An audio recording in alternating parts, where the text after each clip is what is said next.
What's going on, guys? Good morning. Welcome back to United View. Hope everyone is doing very well. I'm just laughing at that intro. Oh, just Josh Media, graphics guru, visual ninja. Yes, happy Halloween. Yes, it is Friday, the 31st of October, and we're into spooky season. Yes, we had the Halloween intro before. We've had that Halloween intro a couple of times, but this is the new updated version. And I wasn't sure if Josh was going to do a new one this time. We've had the sort of the old one, which is like the old intro, and it's got like Ole Gunnar Solskjaer and that. And you still do have that in this new one. It's just a bit more updated, just a little bit more updated, a bit more fresh, a bit more, 2025. Oh, let's play it again.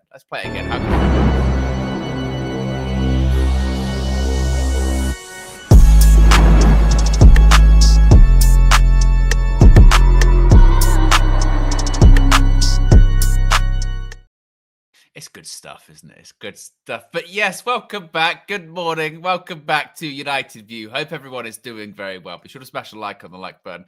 Be sure to subscribe. It is Halloween, and Jason Wilcox has been talking, and he has been opening up on a clear plan. He says that Manchester United, INEOS, Omar Barada, Sir Jim Ratcliffe, himself, Ruben Amorim, has a clear plan when it comes to transfers. And the key part of this plan is we need to invest. We know that it's not just about getting back into those Champions League spaces. It's not just about the aim of, was it Project 2028 or whenever it is that Manchester United are aiming to win the league once again, or maybe even compete for Champions Leagues once again. The way to get there is you've got to invest, and that is going to be the plan from INEOS. Now, does that mean that we're going to be buying in January, or as Don Robbie would say, January? Because when it comes to January, we are going to be missing several players. We know that Brian and Mbumo, Ahmad, and others are on their way to AFCON in the winter months. That means Manchester United are going to be left a bit short. For how long? Of course, we don't know. It depends how far they go in the tournament. That is why the likes of Kobbie Mainoo, Joshua Zirkzee, and maybe others, their January exits may be blocked. But what if they're not? Maybe this key plan is that one of them could be let go. Let's say Zirkzee could be let go. And INEOS have plans to invest even more. We know we need midfielders. We know we need wing backs. And if the opportunity presents itself, will INEOS act? There's reportedly, according to Jason Wilcox himself, is a clear plan. We're not necessarily known as big January spenders, but maybe this time it is going to be different. If Manchester United are competing and challenging for those Champions League spots, maybe a January signing will be the difference between playing in the Champions League next season and not playing in the Champions League next season. So the question is, who do you get in January? Which signings would you go for? What do Manchester need? Let me know your thoughts, as always, in the chat. Be sure to smash a like on the like button. Be sure to subscribe to United View if you are new. It's game day tomorrow, of course. Tomorrow it's going to be pinch punched. First day of the month. We're playing on November 1st at the City Ground against Nottingham Forest. And we had a press conference yesterday, didn't we? An early press conference. Maybe they didn't want to have one on Halloween, spooky season. Well, you don't want to risk it. Yeah, you don't want to risk these kind of things. But yes, let me know where you're watching from, what the weather is like, and how are you going to spend your Halloween? Do you usually do anything? Do you watch a scary film? Do you go out trick or treating? Do you cook yourself something nice? What's your plan this evening? Let me know. For me, to be honest, was I ever really a big Halloween person? Not really.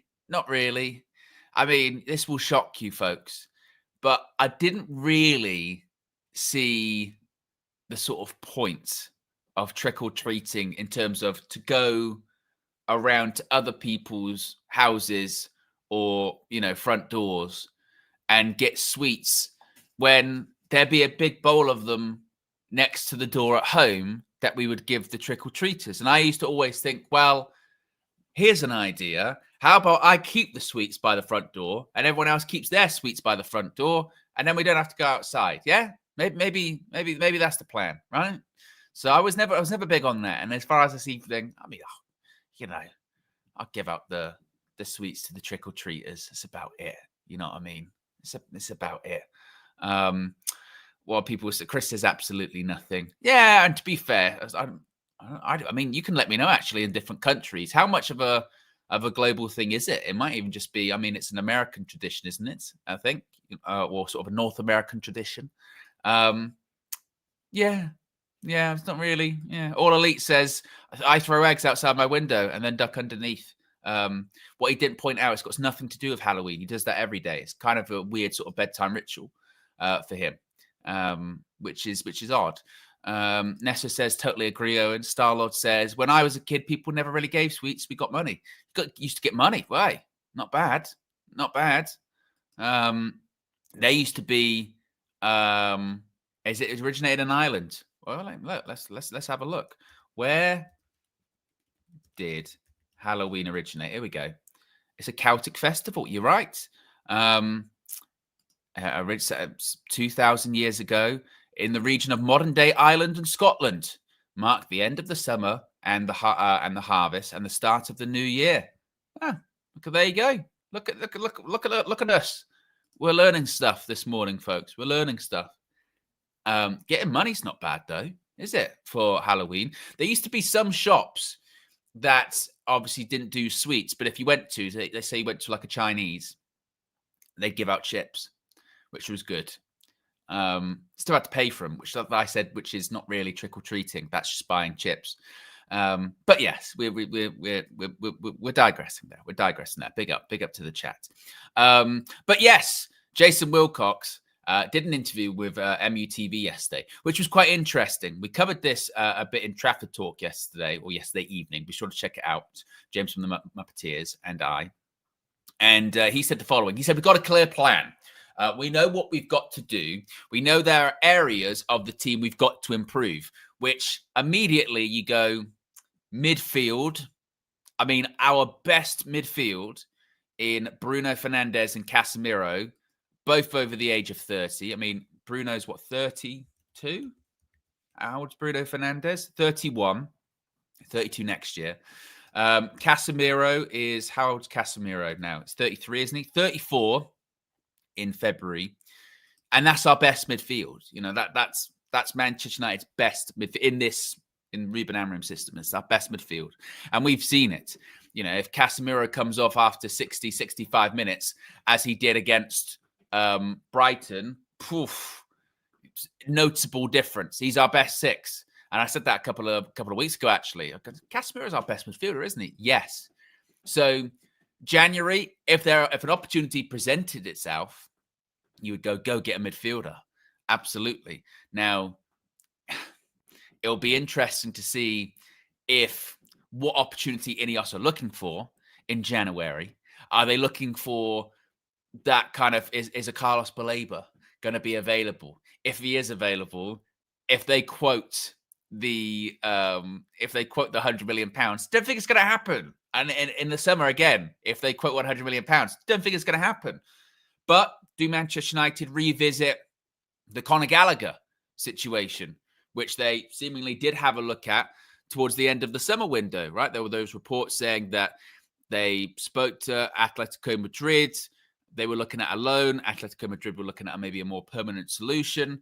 But if we were to, maybe things change after a couple of months, could you get a Conor Gallagher loan? It would be interesting. But I think we're still, and I know myself here, I'm still looking through the lens of what we usually do in January, right? What we usually do in January is spend nothing. And if we do spend, it's very, very little. It maybe is a light loan, depending on injuries and suspensions and, Sabitzer territory, which, by the way, was a good loan. Christian Eriksen gets injured. Sabitzer came in, did a job, but it never felt very long-term, and he was only here for 6 months.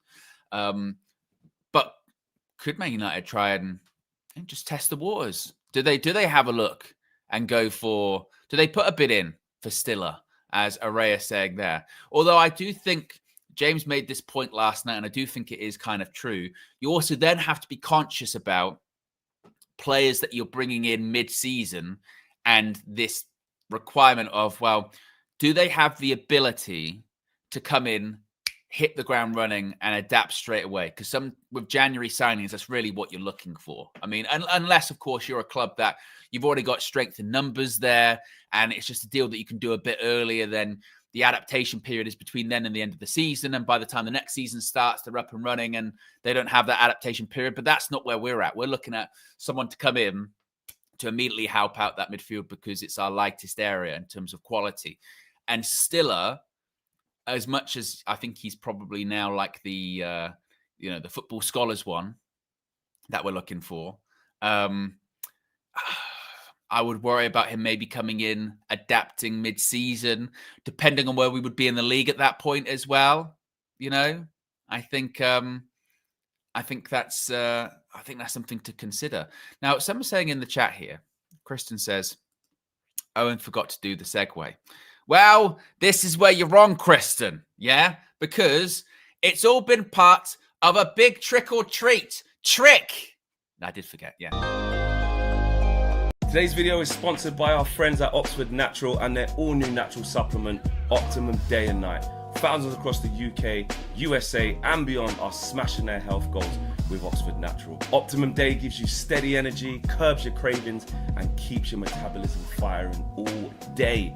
Optimum Night helps you relax, get restorative sleep, recover and keep burning fat while you rest. It's not a magic pill, but it will help you reach your health goals. Check out some of the incredible results. Two of our own, OWEN, lost over 100 pounds in 10 months and KG dropped 30 pounds in 4 months. In 8 months, football legend Michael Owen lost 35 pounds and Robbie from AFTV, Don Robbie, lost over 80 pounds. And in 6 months, Anita, an award-winning immigration lawyer, lost 44 pounds. And Linda, a law firm executive, lost over 50 pounds. No gimmicks, no needles, just results. Oxford Natural, let's get to work.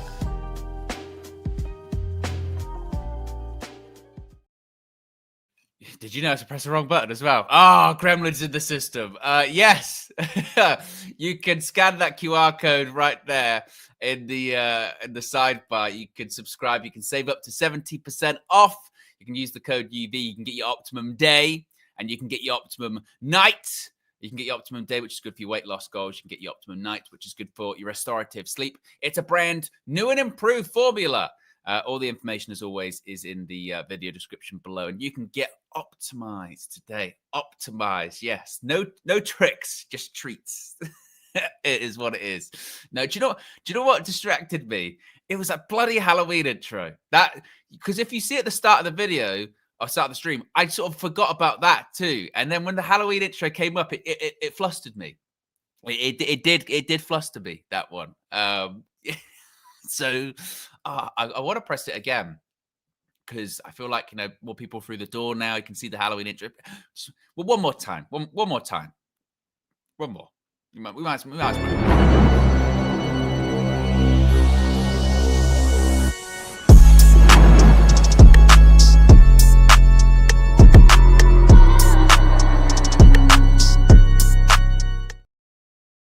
No, because you see more and more every time the video is played, the intro is played.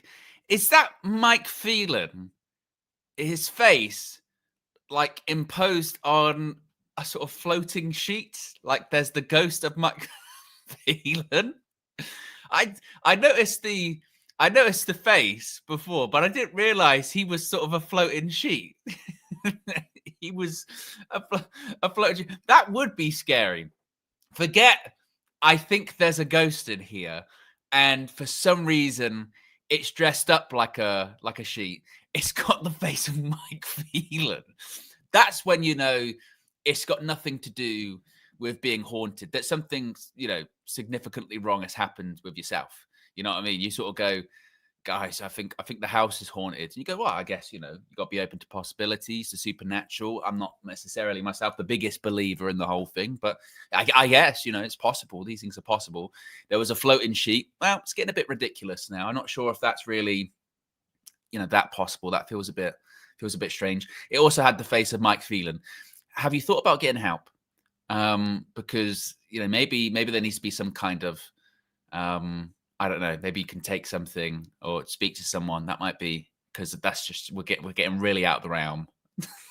of possibility there, aren't we? Because Mike Phelan, maybe it's just that kind of, it's that level of trauma that we have from not from him, to be fair. I mean, I'm not sure why he on this channel has gotten so much of a sort of, I mean, he's on the test card there. I think he was just a sort of symptom at the time, wasn't he, of the Ole Gunnar Solskjaer-ness? Because for me, I don't even, when I think of Mickey Phelan, I don't necessarily think of the Solskjaer time. I think of more him sitting next to Sir Alex, you know, and him and Reddy Mullerstein. Like All Elite says there, with the balloon at Stamford Bridge. That's what I think of, you know, Mickey Phelan about. I don't think of the Solskjaer times. I don't think of that. That's yeah. I think of the glory days, because you've got to. But yes, going back to Jason Wilcox, he said that we know the areas in the team we've got to improve. So yes, midfield and wing backs. My goodness me. It's you know, it is kind of, and let me know what you think about this, guys. It's kind of remarkable when you think about it. We've got this system with Ruben Amorim that he's sticking to, and he's not adapting. I'm not going to go there. And we still don't really have many wing backs. I think about, we're talking about Ahmad and Mbeumo when they go to AFCON, how decimated that right-hand side is going to be. Or when Ahmad gets subbed off, either against Liverpool or against Brighton, we just lose it, don't we? We just lose it on that right-hand side. Suddenly we don't look that attacking. It's because we don't have any wing-backs. We've got Ahmad, who is probably the best example of a wing-back that we've got. Someone that, you know, can offer quite a lot going forward, score goals, create chances. I think defensively, he's getting better. And the rest of the players you've kind of got there are these sort of defenders that have been converted into wing backs. Some are better at it than others. So obviously we know you've got one end of the spectrum, let's say a Mazraoui, can't really do the wing back thing. It's not even a slight on him. He's just better being one of the centre backs in the back three. He's not, whenever he plays at wing back, we tend to lose the game. And it's not because he's playing there. It's just, it doesn't work for him. You then look at Patrick Dorgu, who is maybe more of a wing back, but still, he's not the finished article. That's one thing for certain, is it Dorgu? And I think we kind of knew that coming in to when we signed him last season. I mean, Dorgu's, what is he, 20? How old's Patrick Dorgu? 21. 21. He just turned 21 as well, just actually a couple of days ago. So 21 years old, coming into Manchester United, previously played at Lecce and Serie A. He's got a way to go. He's not terrible. He's got a way to go. I think he shows positive glimpses. You remember, was it right at the start of the season? First couple of games of the season, I think it was, like against Arsenal, maybe a game or so after that, I forget. And we were going, I tell you what, Patrick Dorgu, he might have been our best player today. Patrick Dorgu played really well, didn't he? At left wing back. I think it was against Arsenal. He hit the post. I think it was. And we're going, yeah, Dorgu, okay. Then he'll drop off and it'll just be shocking. Absolutely shocking. And we saw it against Brighton when he came on. Really poor. I mean, that first goal conceded, it's on Patrick Dorgu, isn't it? It's not a great pass, not enough on the pass. Then you've got to recover, get back. Fortunately, the player overhits it, and he doesn't even then need to make the tackle. Makes the tackle anyway, clumsiness, and gives away a free kick, which results in Danny Welbeck scoring. It was never going to be a red card because the ball already made its way back to Lommans, but inconsistent performances. So I think in terms of a wing back there, you're talking about still a way to go. Crossing abilities, not really there. He's got the physical attributes. I don't doubt that. And he's got the athleticism. You can get up and down the pitch, no problem. But young, raw, rash, and technically not there yet. So there's a long way to go. Then you're looking at who else. I know people are, play Diego Leon. I think it's quite clear probably he's not ready, is he? If there was going to be an opportunity for him, it probably would have presented itself at this point this season. And I think we saw last season, didn't we, with some of those younger players that we signed. Where are they? They should be in the team. They should be playing. They should be this. They should be do that.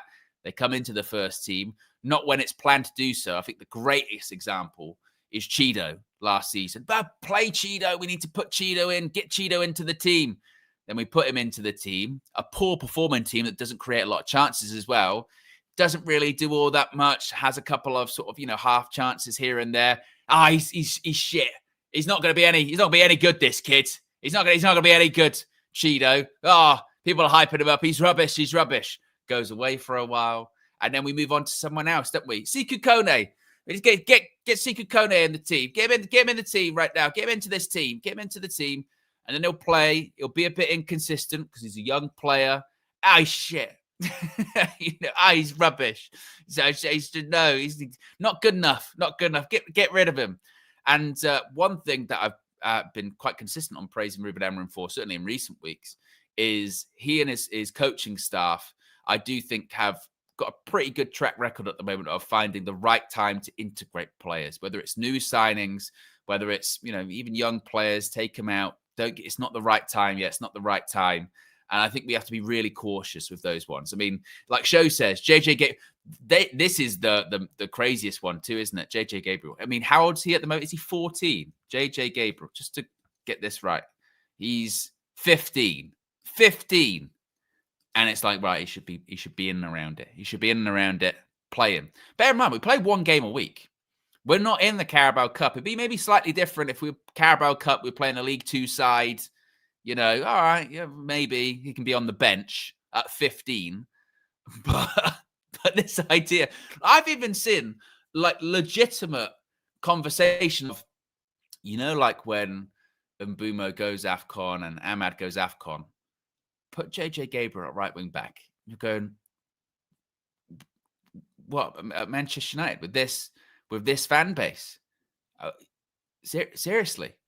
I mean, talk about putting lamb to the slaughter. I mean, quite literally, because heaven forbid he has a couple of bad touches. He'll be doomed. He'll be doomed. No, you're not going to make it. No. That's the problem with some of these Man United kids. They think they've already made it. They think they're too good. They think they're this, that, and the other. No. So I think we have to be really, really cautious, really, really careful with that.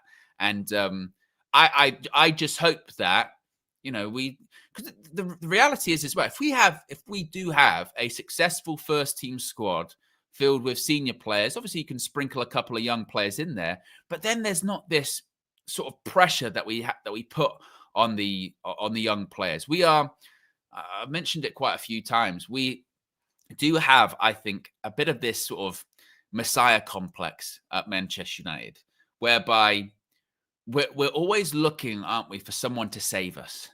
Whether that be a player, a manager, a youngster, an investor, we're always looking for that one person, aren't we? And that's where we, I think, find ourselves in situations like we do now with, say, like Kobbie Mainoo or others. This young guy bursts onto the scene, has a fantastic season or 9 months, and we're like, right, this is the guy. This is the guy who is going to, fix Manchester United. This is going to save Manchester United. Build around this guy. He's going to do it. We do it with managers as well. Eric Ten Hag he's going to fix us. He's going to fix us. This is the guy. This is the guy. And then inevitably, when there are ups and downs, then we get sort of tribalistic about, no, he's the guy. No, he's not. It's the emperor's new clothes. That's the sort of scenario that we're in. No, he's naked. No, he is wearing clothes. You just can't see the clothes. And that's where we kind of get with players too. So going back to young players, I think we have to be really, really cautious about just throw them in. Just throw them in and sink or swim at Manchester United. Well, do you not want to sort of give them the best opportunity to swim as opposed to we know they're going to sink? They've got weight strapped to them. No, let's see. Let's see if they can do it. So yes, Wilcox says we've got to invest in the squad and buy the right players. But critically, and this is what I really did like him saying, he said the right players who are talented, obviously, but who can also deal with the pressure. who can take the squad forward. It's not always about signing elite talent. They've got to have the right character and can bring something to the team. And that's the critical part there. I think not even half the battle, maybe like 3/4 of the battle at Manchester United for what I've just been talking about there, about the pressure, the expectation that comes from fans, this, if you don't succeed straight away, you're washed, you're a bum, you're never going to succeed. You need to have this ability to handle pressure, unlike most other teams, most other clubs, because plenty of good players have come to Manchester United and the pressure will eat you alive. And it's, talent will only get you so far.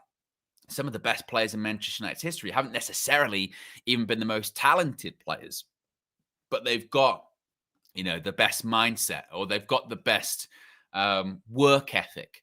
I think you look at someone like Gary Neville, and I know Gary Neville nowadays, I think it's kind of a bit lost, isn't it? It's kind of a bit lost on people nowadays when you talk about Gary Neville, because I think people just associate Gary Neville with,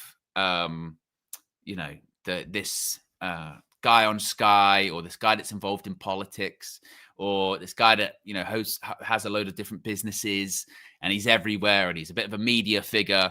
People think of him like that. And I think sort of maybe more modern fans, and they don't necessarily realize the player that he was at Manchester United. And Gary Neville wasn't the best player. He wasn't. I think he would, and he probably does himself a disservice. He puts himself down quite a bit. So, I wasn't even that good. But he was good. Gary Neville was good. But the biggest quality for Gary Neville was consistency, tenacity, and professionalism. And because again, it's about the character. It's about a character. It's about the ability to handle pressure, expectation that comes with you at Manchester United, right? And you can have fantastic ability and quality, but if you don't have the ability to manage the pressure or the burden that comes with being a Manchester United player, then no chance. So obviously he got inducted into the Premier League Hall of Fame last weekend, and there was the pushback. Oh, Gary Neville, what's he ever done? Oh, I only won like how many Premier Leagues has Gary Neville won? Is it like 8 or 9? One of the most capped players in Manchester United history. Not bad. Former Manchester United captain. He was just right place, right time. No, he's a good player, obviously. And that's, I think, what Jason Wilcox is kind of alluding to there. It's about the characters. And that's the one thing, that is a thing that INEOS, I think, have got right with this past summer transfer window. One of the worst in the Premier League, though. Remember that. That article from The Athletic will constantly stick in my craw of Benjamin Šeško, worst summer signing, according to those agents, the anonymous agents, by the way. Worst summer signing, and Manchester United, only below West Ham, had one of the worst transfer windows of the summer.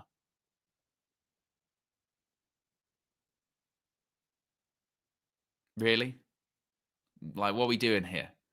What are we doing? And it is amazing how suddenly, a couple of results can change the entire perception of a summer transfer window, right?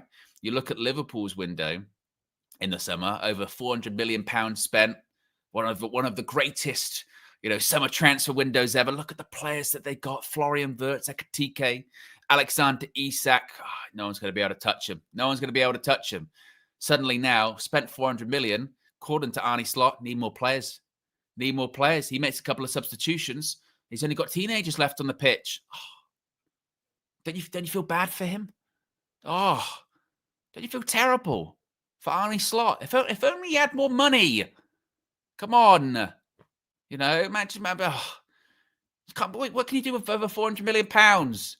Breaking, the British transfer record a couple of times. That's mean, isn't it? It's harsh. It's just difficult. And teams, this is the other part of it as well. The other part now, teams, they're only changing team selections. And formations. Well, when did that start being a thing? I didn't know that was allowed. Enzo Maresca's the other one. We prepared all week. We play all week with a back four, and then they changed it to a back three. I had to go in the dressing room to my players and say, guys, you know how preparation we done? You forget that they're going with back three. There should be rules about this. There should be. We were playing Man United the other day, and they were going direct. They're going long ball. They're going long ball against us. This is football. You know the rules. You have to come to, when you play against us, play the way that will allow us to beat you. That's how it works. Come on. Not fair. If I had any hair left, it'd be all falling out with worry. It's just not fair. Oh, hey. And do you know what is nice as well? It's nice to see that sort of football Twitter banter is quite plug and play, isn't it?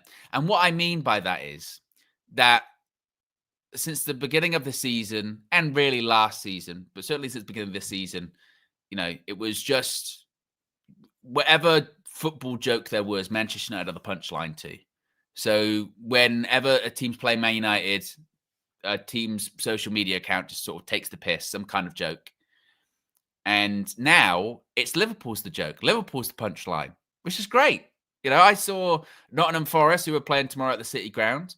Their post on social media was just literally like, playing Man United tomorrow. Hey, they can't take the piss. Who would have thought it? Who would have thought winning more consistently, winning 3 games in a row, and winning more than you're losing, suddenly teams, you know, pay you a bit of respect. It's nice, isn't it? Who would have? It's a novel concept. It's a strange one, but you've got to keep it up. You've got to. Court says, I'm waiting for the slot interview with Neville and Carragher. Well, he might do one with Gary Neville. He won't do one with Jamie Carragher because apparently, yeah, whenever Liverpool lose, which at the moment is all the time, Jamie Carragher, he pisses off. I haven't seen him. Like, even they were sort of taking the mick out of it on Stick to Football, weren't they? Never shows up. Never shows up after Liverpool lose. And used to notice it more because it didn't happen that much. Obviously, last season, they barely lost. So maybe once or twice he doesn't show up and you go, that's a bit weird. But now he's just not been around for like 6 weeks in the week. Apart from like Sky Sports at the weekend, he can't miss it kind of thing. But midweek, you don't see him. You just don't hear him.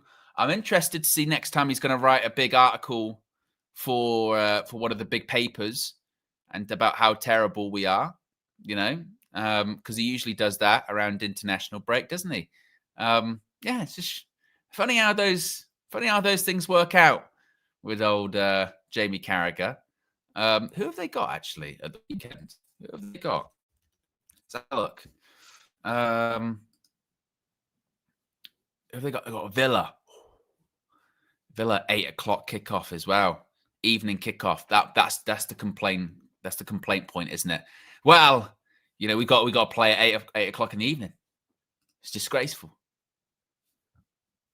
Unai, can you? I tell you what, as well, that 7th versus 8th, you've got one team in Liverpool lost their last 4 in the Prem. Aston Villa won their last 4 in the Prem. Like Villa, to be fair to them, this is when you get into the manager of the month stuff, because obviously we spoke about this last night in Trafford Talk as well. The 3 major contenders. I mean, who was actually nominated? Let me double check because I don't want to. I've got to have respect on everyone's name. I know that obviously it was Amorim, Arteta, Unai, and was there someone else? Like I'm thinking maybe Andoni Iraola maybe might have been someone to sort of consider. Yeah, it was. Not surprising. So they're the 4: Ruben, Mikel Arteta, Unai, and Andoni Iraola. All have got a very fair claim to win it, to be fair. You look at Unai, big turnaround, 4 consecutive victories, unbeaten the last 5 in the Prem. Very, very good. Obviously, you look at Manchester United, 4 wins out of your last 5 in the Premier League, 3 consecutive victories in the Prem for the first time under Ruben Amorim. Considering from where we were, you know what I mean, to where we are now, the fact that we're in 6th, that's like heavy heights for us. So it's a massive turnaround. So absolutely stakes a claim to it. Andoni Iraola, Bournemouth for 2nd in the Prem going into November. That's a massive accomplishment for Bournemouth. And also, because context matters too, Bournemouth got stripped of their best players near enough in the summer, didn't they? You know, massive exodus after a very impressive season last season, and they've got better. You know, so a huge amount of credit to him. And then obviously when it comes to Mikel Arteta, you know, unbeaten in the last 4 consecutive wins as well. During the month of October, I don't think they conceded a goal. So anyone that wins that, to be fair, anyone that wins that, you go, I can't really argue against it. It's a public vote, isn't it? So I think Ruben will win, and that'll be big for him. That'll be very, very big for him. Obviously, Brian Mbeumo's nominated for Player of the Month as well. So, you know, I got this. This is when you know that people are touchy at the moment. People are still very don't say anything too negative about Ruben because he's winning games now. Yesterday on Trafford Talk, I just mentioned, just brought it up, just out there, just went, well, I think Ruben and Mbeumo will win, and you know, deservedly so. Like, I can't go, oh, they didn't deserve that. You know, I think they'll probably win, particularly because of the public vote. Because you know, when it comes to Manchester United, if Man United player or manager is ever nominated, we always win. That because we're massive. We're massive. You cannot touch the Man United fan base, right? So I mentioned that I think they'll win, deservedly so. And I said also, you know, it's worth pointing out. Remember, Erik ten Hag got one like a couple months before he got sacked. How dare I? You know, Owen, don't focus on the negative. What's focusing on negative? Just pointing out something that's factually accurate. They will both be holding those awards, deservedly so. It's more positivity, it's more momentum, you know, and that will be good. But oh my God, that gets turned into, yeah, fuck you, Owen. Whoa. You know, geez. All right. Wow, my goodness. It's just crazy. And I did see that, Bruno saying, Bruno Guimaraes going like, yeah, go and be sure to vote. Be sure to vote. You're like, all right, cool. I mean, look, grand scheme of things, doesn't really matter, does it? You know what I mean? Either way, it doesn't really matter. It's not gonna really impact all that much. The most important thing again is that you're winning games. If you win it, it's more positivity. If you don't, use it to motivate you, right? Use it to motivate you even more. They're against us. We know who the real winner is. It was us. So it's not the end of the world. Z says, I hear you, but I don't think it was necessary to mention it. Unfortunately, Z, that's kind of my job. You know, this is when you can't win. So when you're in this position, regardless of what viewpoint you agree with or don't agree with, you have to consider it and sort of explore it, don't you? You know, you do yourself a disservice if you don't explore those things.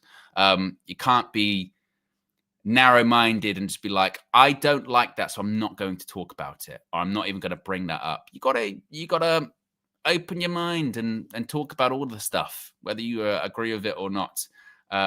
Exactly, Manish. It's very clear to see. I hate the awards.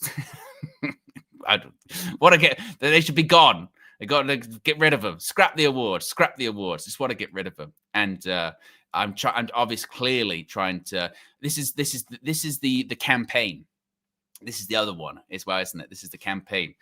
How dare you say these things when you've had this campaign to get Ruben Amorim sacked?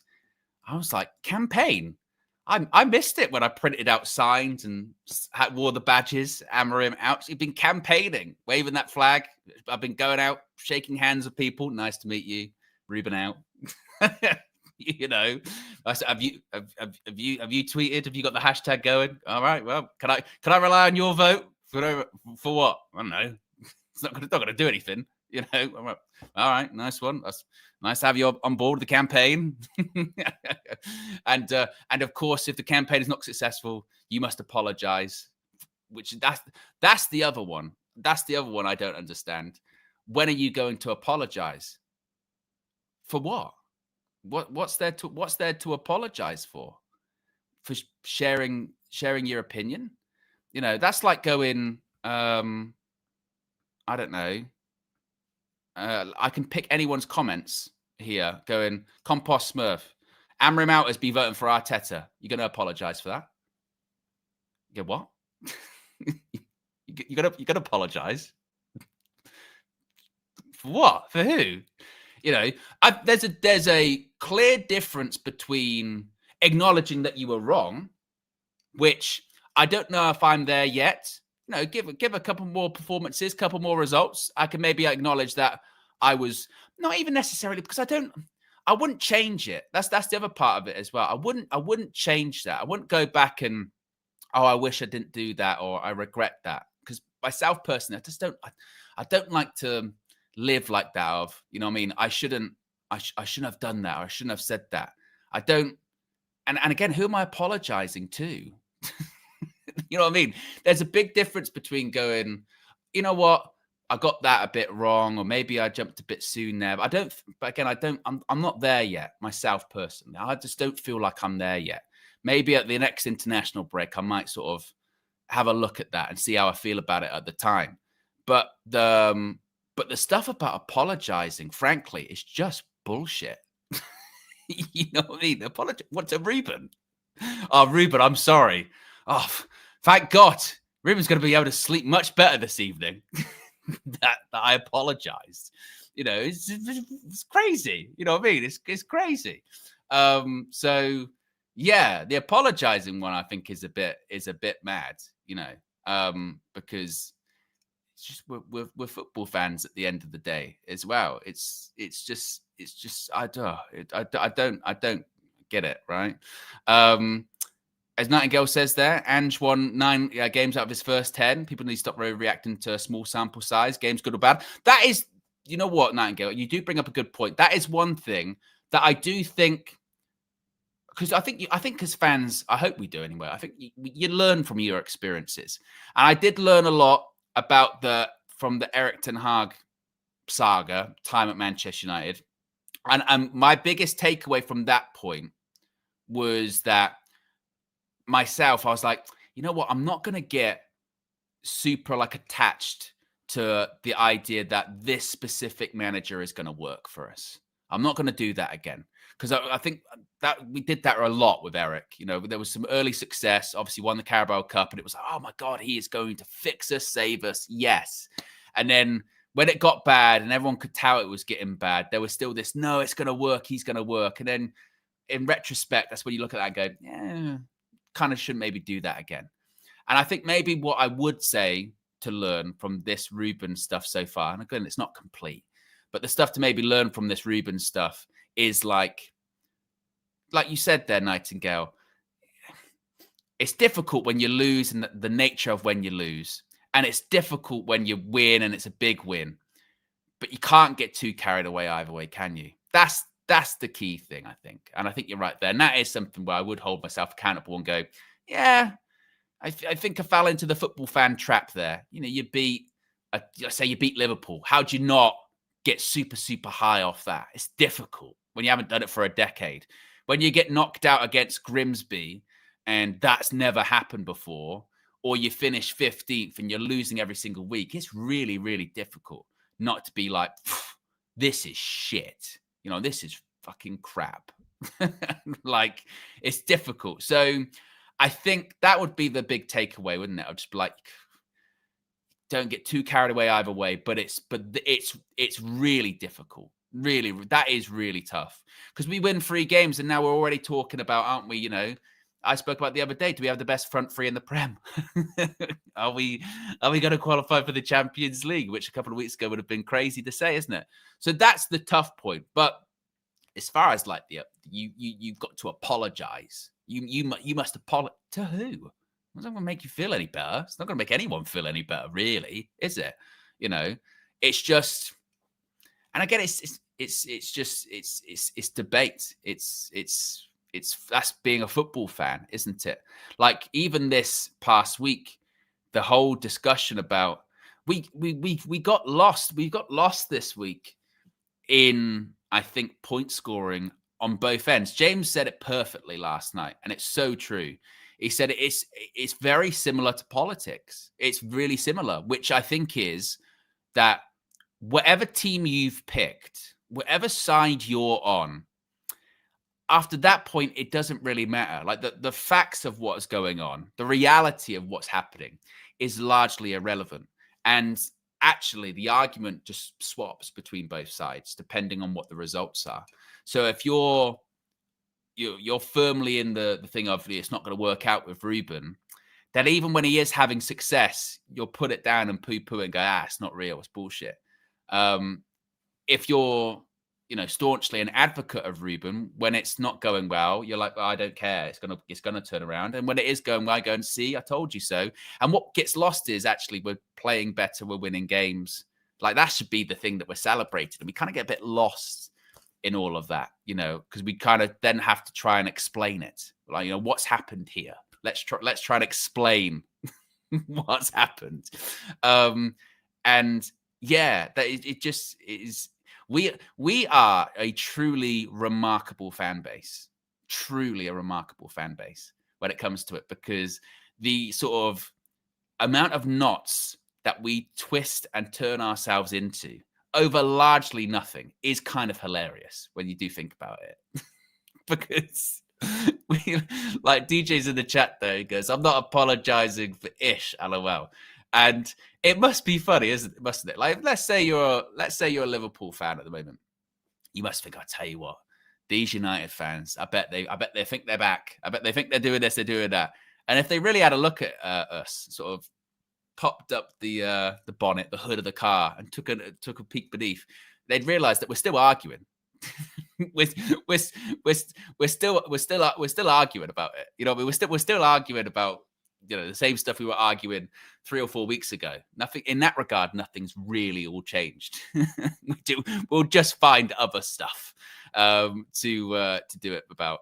Daniel Luciano says James with Ugarte is proof of that. Well, even James, and I did get him to admit this last night. It's when you're here, like in this chair, on this on the stream, on the screen. It's different because obviously there's proof. You know what I mean? There's a lot of proof, and you're here, and your stuff lives forever. What you say lives forever. If you're maybe saying the chat, or if you're one of those sort of silent viewers, you go, I watch every day, but I don't really get involved in the chat. Or I don't put in the comments. Nobody hears your your thought process. And no one really knows your ups and downs when it comes to the coach. I would hazard to guess, even if you weren't, fully Ruben out, you never declared it or anything like that. I think, I think that everyone's had a bit of a wobble, and I even got James to admit that last night. And even look, James been a staunch advocate as well, but he was like, "Yeah, I had a wobble before the Chelsea game. He was that close. And I remember he was in the chat. He was that close." And I think a lot of people had that. But because, you want to be loud and proud, just they won't say that. I never, ever, ever, ever, ever had a wobble. And you go, really? Really? No, I didn't. And to be fair, look, there will be some people out there, because of course there is. It's not saying it's impossible. There'll be people that, no, never wavered, never wobbled. Fair enough. But I do think that there is people that are making a lot of noise. Even they had a bit of a wobble at points, and that's okay. And there's nothing wrong with that. There is nothing wrong with that at all. To at points have doubts, concerns after negative performances. How can you not? And as Peach says there, this is the other part of it, which is really true this season as well. We've got so long between the matches as well that it's extra time to like ruminate, isn't it? You constantly think about it, and we tie ourselves up into even more knots over and over and over and over again. But yeah, so it's it's interesting how these things work out. And I tell you what, the biggest thing I'm glad with, yeah, thank fuck there's a match tomorrow, because a whole season of this, you know, one game a week, it is brutal, isn't it? It is brutal with our fan base as well. Like going the one game a week, like it does generate, doesn't it, unnecessary debates and conversations that aren't really sort of debatable points. Let's be honest here. If we were in Europe now, or we had, or even, let's not even in Europe, let's say we were still in the Carabao Cup. If we were still in the Carabao Cup this week, I don't even think the whole debate about has Ruben adapted, hasn't he adapted, I don't even think that would have been as much of a thing this week. I think that, you know, we obviously would have been focused on the match, would have been focused on, you know, who's going to be playing, is there going to be more minutes for this person, that person. But because there isn't, we sort of fill the void, don't we? We sort of fill the void with unnecessary sort of stuff because we feel like we have to, because we want to talk about our clubs, we want to talk about our team. It's difficult. It's very, very difficult. Yeah. Bruno says, I never had a wobble, but I was massively frustrated and assumed he was losing his job because results and performances were just pathetic. I never wanted him out, but she would be sacked. And I do think a lot, again, I think other people were kind of there as well. I think that's also worth pointing out. Z says, make sure your apologies are as loud as the disrespect. No, because I don't think it was disrespect. And this would be the other thing as well. The other thing, that with all of this positivity that's going on at the moment, I say positivity, but a bit more positivity, I still don't think we should get carried away. That, again, that's learning point. I think that is a learning point. Let's say tomorrow we go to the City ground. Let's say we lose. And we go, and it's one of those poor performances again. We lose 2-0. We're like, what the fuck has happened there? I thought we were doing well. I thought we turned a corner, and boom. I don't think the appropriate reaction tomorrow would be, this is why Ruben's never going to work out. He should go. That's not fair, is it? I mean, I don't think that's fair. I don't think it's fair. Like, you know, you win 3 games, you lose that game. That's why he's got to go tomorrow. No, it's just, again, that'll be the thing. Can't get too carried away. Can't get too high. Can't get too low. There's you know what I mean? There's a long time to go in the season. That is the thing, isn't it? There's a long way to go in the season. And I think when the next international break comes up, I think, I'm gonna reevaluate all of that. I'm gonna reevaluate, see where we're at, because as we've said, a lot can change in about a month. You know, 6 weeks ago, Liverpool, they're gonna win the league, mate. They're gonna win the league, or they're gonna compete and go for the league. Look at what's happened with all the money they spent. They're gonna come good. You know, 6 weeks later, they're like, is Arne Slot even gonna last the season? A lot can change very quickly, and I think that's where I myself am going to try. I'm going to try and manage that. Z says we're going to lose games. I know. Yes, that's what I'm saying. We are going to lose games. I know we're going to lose games, and that's what I'm saying. Not to be like, oh, so if we lose tomorrow, that's the tipping point. That's why I never understood anyway with the Ruben stuff. Like, oh, today's the day that I decided that he's got to go. This match is the day that he's going to go. I'm like, well, what's one game going to do with anything? Daniel Luciano says, my wife's birthday is tomorrow and I'll miss the game. Well, many happy returns to your wife. Says, we'll be missing watching along with you good people, but actually believe we'll get a result. I do as well. There'll be a preview coming out later on today with Flex. We've got a preview coming out. We've got a special injury update video coming out as well. There's no Trinity programming note. There's no Trinity this afternoon because I'm the only Trinity member in the country right now. Yes, as you would have seen with a couple of Flex's videos over on the Football Flex. He's out of the country. And so's Kevin the comic. He's out of the country as well. So does this count as the Trinity now? Basically, yeah. Yeah, this is you can talk shit, yeah, about me and what have you, yeah. Flip flop flex, yeah. When the going gets tough, he ran. KG the comedian, he flip flopped. Now he's Ruben in, and he ran. I'm here, yeah. I face the music, good, bad, or indifferent. I'll be here. I'll be here facing the music. I'm still not going to apologize because there's nothing to apologize for. So yes, but we'll have more stuff coming up later today. Tomorrow there will also be, of course, road trip, and it's match day. It's match day, so we'll have the match view from the City Ground. It's a 3 p.m. kickoff, I think, isn't it? 3 p.m. kickoff. So it's going to be one of those joyous ones where everyone's on different timelines and what have you. But hopefully we get a victory tomorrow, and then, as etc. says there, hopefully then we 1 win away. Oh, I tell you what, that would be such perfect timing as well, in the sense that it's the 1 win away, and it's the final game before the international break against Spurs. Oh, there'll be so much on that one. There'll be so much on that one, won't there? But got to get past tomorrow first. Our recent record at the City Ground is pretty shit, to say the least, isn't it? So yes, but don't get too carried away, Owen. Don't get too carried away. One way or the other. One way or the other. I'm gonna get too carried away. Yeah, it's new Owen. Yeah, new Owen. Okay, not gonna get too high. Not gonna get too low. I won't call myself measured, because I feel that word's been kind of brutalized here, hasn't it? Measured kg. It's not really, you know, I can't really call myself measured, but I'm gonna try my best. Anyway, guys, be sure to smash the like on the like button. Be sure to subscribe.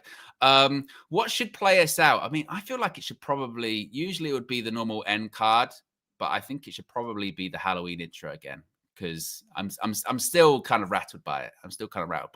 We'll play it again. Anyway, guys, enjoy your Friday, enjoy your Halloween, and we'll be back with more content soon. I'm out of here. Peace.